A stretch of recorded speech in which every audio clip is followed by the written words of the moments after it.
not like me. Any moment they could have started a full-blown fight with me. And I had no choice. I was in there fighting too. I had cool little females. Hey, y'all watch the guards real quick. Me and this girl about to go in here. You know what I'm saying? Because however y'all feel, that's how I used to be. I used to be really about that business. Yeah, we can just go in here. Like, I'm from the streets, for real, for real. That's where I've been at for the past few years. I'm not scared to get down with nobody. So I had problems with them little girls in there. Not only that, some of them was in there for murder. Some of them was in there for, molesting kids. Some of them was in there for stabbing a family, shaking babies, all type of crazy stuff. So I was pretty much through, I was through. Like, I started praying more. I prayed my way through that second time I went to the juvenile correctional facility. I prayed my way out of there. There is no way I could have made it because of all the negative seeds they tried to plant in my head. So my mom ended up getting breast cancer right before I got out, and they wouldn't release me without me getting my diploma. So, I had a little friend. Out of Memphis that was writing me. That kept me going. That kept my mind off of, some of the nonsense in there. But yes, I ended up getting my diploma. I graduated with a 3.27 GPA, and I had 2 credits. I had 2 credits for college credits when I graduated. So I overly did I did my diploma and I got college credits all at the same time. Plus, you know what I'm saying? Like, yeah, I was going hard. I had just made it up in my head to be successful. So anybody can do it. Anybody can make it. You can make it out your situation. You just got to make it up in your mind that you want to live better. You want to do better. The older that I got, so when I got out of jail, I got extradited. I went out to eat with my big brother. That's my guy. I went out to eat with my big brother and my mentor. She like a mama. She like a second mama to me, cause nobody could ever replace my real mom. But she like my second mom.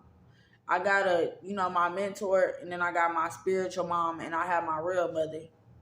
So, yeah, I got backup, and I have a godmother too. So,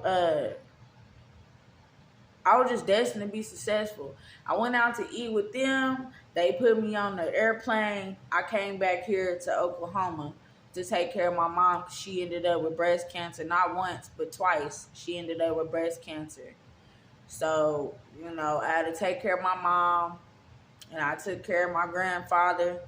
And my mom, she had beat cancer the first time. She was like, oh, go to college. You ain't got to stay here. I'm okay. I'm fine. I'm okay. And I didn't go nowhere. I just was like, I'm not going to college. I don't really want to go to college, right now. And I was just thinking about what was I going to go to college for, and what college was I going to go to, because every college in the state of Oklahoma, I had family there. And I was just like, no, I'm not having no family reunion at college. I do not want to see these people. Like, I really had that in my head. I was like, no, I not right now, Mom. I just don't want to do it. I'm okay with taking care of my family. I'm okay with, waking up and making sure you and my grandfather are okay right now. That's all I care about. But I ended up relapsing again. After a while, I ended up relapsing again. I got back in the streets. It got even worse.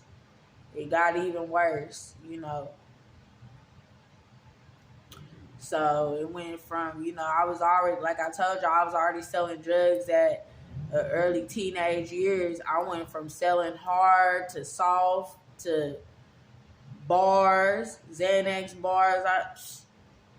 I doing too much. Doing way too much. By the grace of God. It was times I had a overdose, almost overdose, couple of times. Went to rehab. I went in and out of rehab. Talking about as an adult, I went to rehab one time as a teenager, but as an adult, I ended up in 1, 2, 3. I went to 4 different rehabs as an adult. Didn't graduate out of near one of them. Walked in and walked right out. See, I think one of the reasons why the Lord want me to get his testimony, because a lot of people think they can't make it. You really think that you supposed to be stuck in them streets, and it is so much better for you. But you gotta make a choice. You know what I'm saying? I had to put that bag down. I had to quit, chasing that money and chasing that high. I really had to give it up. My motivation for my grind was nowhere closer than what it was whenever I was a teenager. My grind was way better than that. But the older that I got and the longer I stayed in the streets, man, the streets will eat you up if you allow it, if you let it. A lot of people don't understand, you know what I'm saying, that it's a lot of people out here glorifying the streets, but they not telling you the real deal about how all your homies about to get locked up in the feds. I don't know how many plugs ended up in the feds, or people that I associated with ended up in the feds by the grace of God. I didn't get rounded up in none of this stuff. You know what I mean? So a lot of people, it was people super close to me. I'm talking about they working with them people. Like they working with the people. Like they got the SWAT team in front of the house and everything. They done left the bag in there on me to go to jail. Yeah, it got real. It get real, man.